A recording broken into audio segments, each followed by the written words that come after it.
Re-salut à tous les passionnés du Paris Saint-Germain. Avant de plonger au cœur des révélations, pensez tout de suite à vous abonner à la chaîne, à cliquer sur la cloche pour activer les notifications et à lâcher votre plus gros pouce bleu. C'est le meilleur moyen de soutenir le travail et de ne rien manquer des coulisses du mercato parisien. Coup de théâtre absolu dans la gestion du dernier rempart de la capitale. Alors que la fenêtre des transferts touche à sa fin, le destin de Lucas Chevalier connaît un rebondissement spectaculaire au PSG. Arrivé l'été dernier en provenance du LOSC pour un chèque imposant de près de 40 millions d'euros, le portier international français semblait pourtant destiné à s'imposer comme le numéro 1 incontestable dans les cages parisiens. Cependant, la réalité du terrain et la gestion intransigeante de Luis Enrique sont venues bousculer la hiérarchie établie.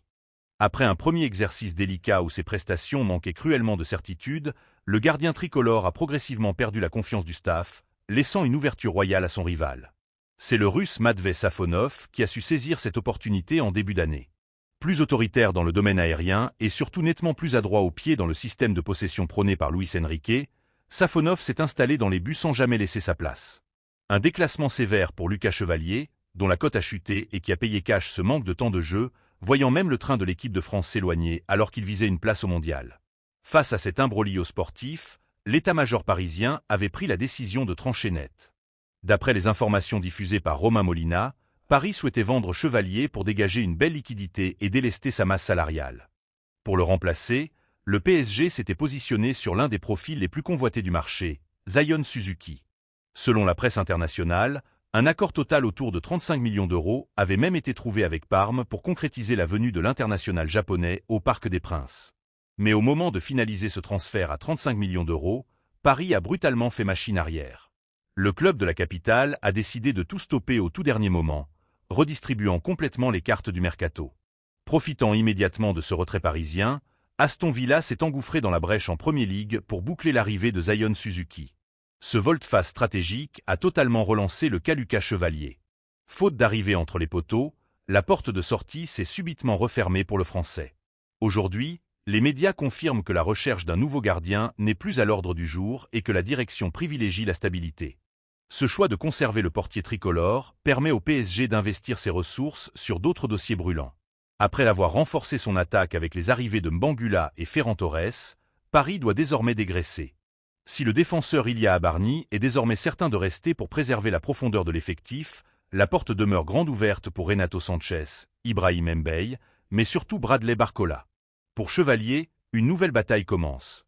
Il devra se battre au quotidien pour faire changer d'avis Luis Enrique et tenter de renverser la hiérarchie face à Safonov. Si ce genre d'analyse vous plaît, n'oubliez pas de vous abonner dès maintenant à la chaîne et de partager la vidéo autour de vous. Votre soutien est essentiel pour nous permettre de continuer.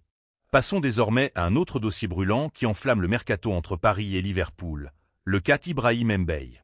À seulement 18 ans, le jeune attaquant formé au club se retrouve propulsé au centre d'une bataille financière de plusieurs dizaines de millions d'euros entre les deux géants européens.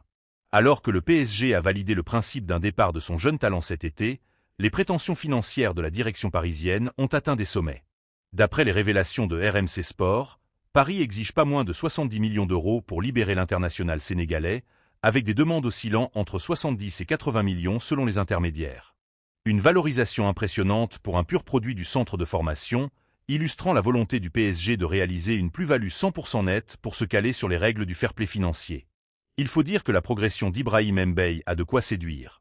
Utilisé à 30 reprises toutes compétitions confondues par Luis Enrique, l'ailier de 18 ans s'est illustré par son explosivité, sa qualité d'élimination et sa percussion constante. En Premier League, Liverpool a déjà pris une longueur d'avance sur le plan contractuel en trouvant un accord de principe avec Mbaye autour d'un bail à long terme et d'un salaire revalorisé. Le joueur est emballé par le projet d'Erez et pousse pour s'envoler vers l'Angleterre. Seulement, le dossier se heurte à la rigueur budgétaire de Liverpool. La direction britannique estime la valeur du joueur autour de 50 millions d'euros et refuse catégoriquement de dépasser la barre des 60 millions. Il existe donc un écart de 10 à 20 millions d'euros entre l'offre maximale d'Erez et les exigences parisiennes, bloquant temporairement les négociations. N'hésite pas à vous abonner à la chaîne si ce n'est pas encore fait et à laisser un petit commentaire pour nous dire si le PSG doit céder. Enfin, abordons le feuilleton le plus brûlant de cette fin de marché, le transfert de Bradley Barcola vers Liverpool. L'insider Jamel vient d'apporter des précisions capitales sur l'avancée des discussions entre les deux clubs. Selon ces informations, la position parisienne s'est nettement adoucie ces dernières heures, le PSG acceptant de revoir son prix à la baisse. Ce changement d'attitude s'explique notamment par la finalisation du recrutement du jeune talent Mika Gut, qui vient renforcer le secteur offensif et offre davantage de flexibilité au club de la capitale dans la négociation du départ de son ailier français. Alors que Paris réclamait initialement une somme très élevée pour Barcola, l'état-major est désormais enclin à négocier, et Liverpool tente de s'engouffrer dans la brèche pour ramener l'indemnité autour de 60 à 70 millions d'euros hors bonus. Auteur de prestations remarquées sur l'aile gauche grâce à sa vitesse et son efficacité dans le dernier geste, Barcola a vu sa valeur marchande exploser. Pour Liverpool, son profil répond parfaitement aux besoins de renouvellement de son secteur offensif. Les deux institutions semblent désormais en passe de trouver un terrain d'entente financier avant la clôture du marché. Qu'en pensez-vous? Le PSG a-t-il raison de revoir ses exigences à la baisse pour vendre Barcola à Liverpool ou faut-il fermer la porte? Exprimez-vous dans les commentaires. Et surtout, n'oubliez pas de vous abonner à la chaîne, d'activer la cloche et de liker la vidéo pour soutenir notre travail. Merci à tous et à très vite pour de nouvelles infos.